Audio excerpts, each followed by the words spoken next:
Imagine this for a second. A city so wealthy its harbors were packed with hundreds of ships, its streets buzzing with merchants selling exotic goods from every corner of the known world. A city so powerful and influential that for centuries it rivaled Rome itself. Now picture that same city reduced to rubble, its people sold into slavery, and its very memory cursed, erased, and buried under the sands of history. That city was Carthage.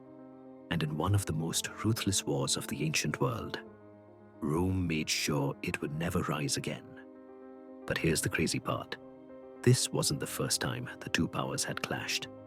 By the time the Third Punic War began in 149 BC, Rome and Carthage had already fought two massive wars. Carthage had already been beaten twice. It had already lost its empire, its fleet, and its pride. On paper, it should have been no threat at all. So why did Rome come back for one last brutal confrontation? Why did Rome decide not just to defeat Carthage, but to wipe it off the map entirely? That's what makes the story of the Third Punic War so fascinating. It wasn't just about strategy or territory. It was about fear, pride, politics, and ultimately, the Roman desire for absolute domination. To understand why it happened, we need to rewind. The First Punic War, fought in the 3rd century BC, was Rome's first major overseas war. Rome was still a growing republic, still finding its feet as a power beyond Italy. Carthage, meanwhile, was already a major trading empire, with colonies, fleets, and wealth that stretched across the western Mediterranean. The war was fought mainly over Sicily, and after more than 20 years of brutal naval and land battles, Rome finally won. Carthage had to hand over Sicily and pay a massive indemnity. It was a shocking defeat for a city that had long been considered the master of the seas. But Carthage didn't just sit back and give up. It expanded into Spain, building a new empire there. And that's where the Second Punic War began. Everyone knows this one. Hannibal, one of the greatest generals in history, led his army, complete with war elephants, over the Alps and into Italy. For over a decade, he terrorized the Roman Republic. Battles like Cannae, where his smaller army encircled and destroyed a much larger Roman force, went down as some of the most brilliant military maneuvers ever. But in the end, even Hannibal couldn't break Rome's resilience. After years of back and forth fighting, Rome counterattacked in Spain, then carried the war to Africa. Hannibal was finally defeated at the Battle of Zama in 202 BC by Scipio Africanus, and Carthage was forced to surrender again. This time the peace terms were harsh. Carthage lost all its overseas territories, including Spain. It lost its fleet, and it had to pay Rome enormous reparations for 50 years. Carthage was left weakened, humiliated, and seemingly finished. To many Romans, the problem was solved. The great rival was defeated. But Rome underestimated just how tough Carthage was. In the decades after the Second Punic War, something surprising happened. Carthage bounced back. Its economy revived. Its farmland began producing in abundance again, and its trading networks flourished. By the mid-2nd century BC, Carthage looked prosperous once more. It wasn't an empire anymore, but as a city, it was still thriving. And to Rome, this was unacceptable. Rome had grown paranoid. Its politicians feared that Carthage, if left unchecked, might rise again and challenge them once more. No one embodied this paranoia more than Cato the Elder. Cato was an old Roman statesman, famous for his blunt, uncompromising views. He visited Carthage and saw its prosperity with his own eyes. And from then on, no matter what the topic in the Senate was, he ended every speech with the same phrase, Carthago delenda est. Carthage must be destroyed. The spark finally came in the 100s and 50s BC. Carthage was constantly harassed by its neighbor, Numidia, ruled by King Massinissa.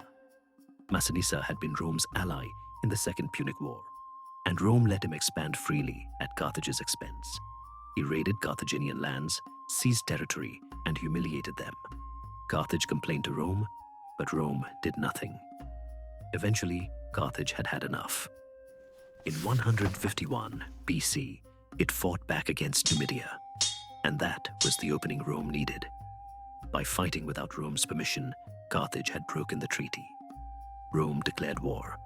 In 149 BC, a massive Roman army landed in North Africa.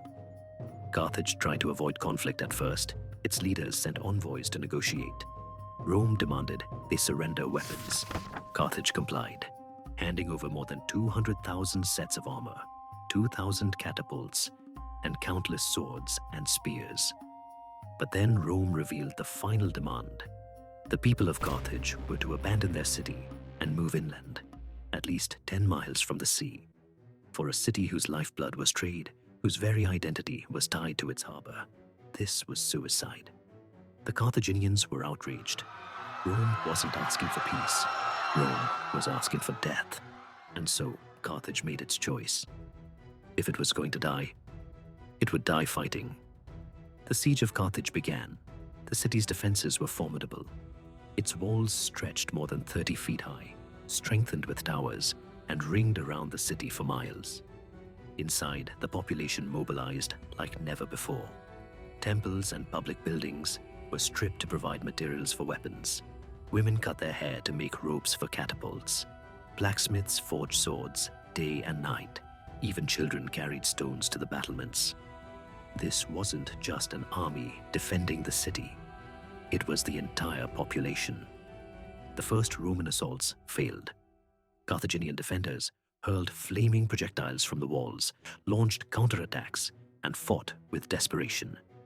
The siege turned into a grinding stalemate. For 2 years, Rome struggled to break Carthage. Disease and poor discipline plagued the Roman army. Carthage, though starving, held on.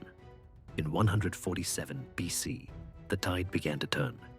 Rome sent a new commander, Scipio Aemilianus, the adopted grandson of Scipio Africanus. Scipio was young, but ruthless and brilliant. He restored discipline to the Roman forces, tightened the blockade, and slowly choked the city into submission. Carthage was cut off from supplies. Hunger set in, starvation spread. And yet, the Carthaginians refused to surrender. By the spring of 146 BC, Scipio launched the final assault. The Romans broke through the walls and poured into the city. What followed was 6 days of hell. Carthage's streets were narrow and winding, perfect for ambushes. The defenders turned every house into a fortress. Romans had to fight room by room, tearing down walls to move forward. The screams of battle echoed through the city as fire spread from building to building. Families were slaughtered where they stood. Those who survived fought with the desperation of people who knew there was no tomorrow.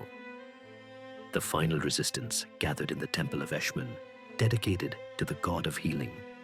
Thousands of soldiers and civilians barricaded themselves inside. As the Romans closed in, fires consumed the temple.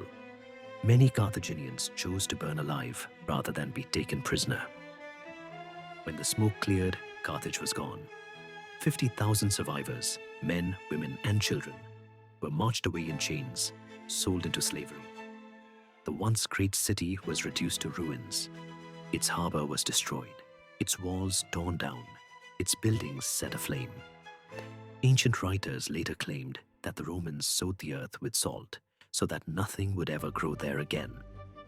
Whether that detail is true or just symbolic, the meaning was clear.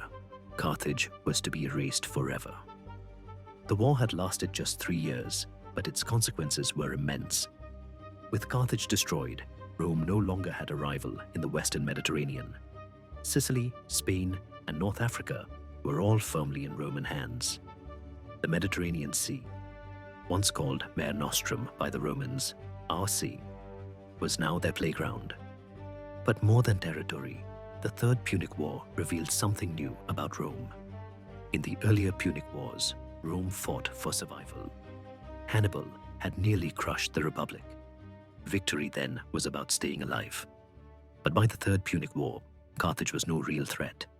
Rome didn't need to destroy it. Rome chose to.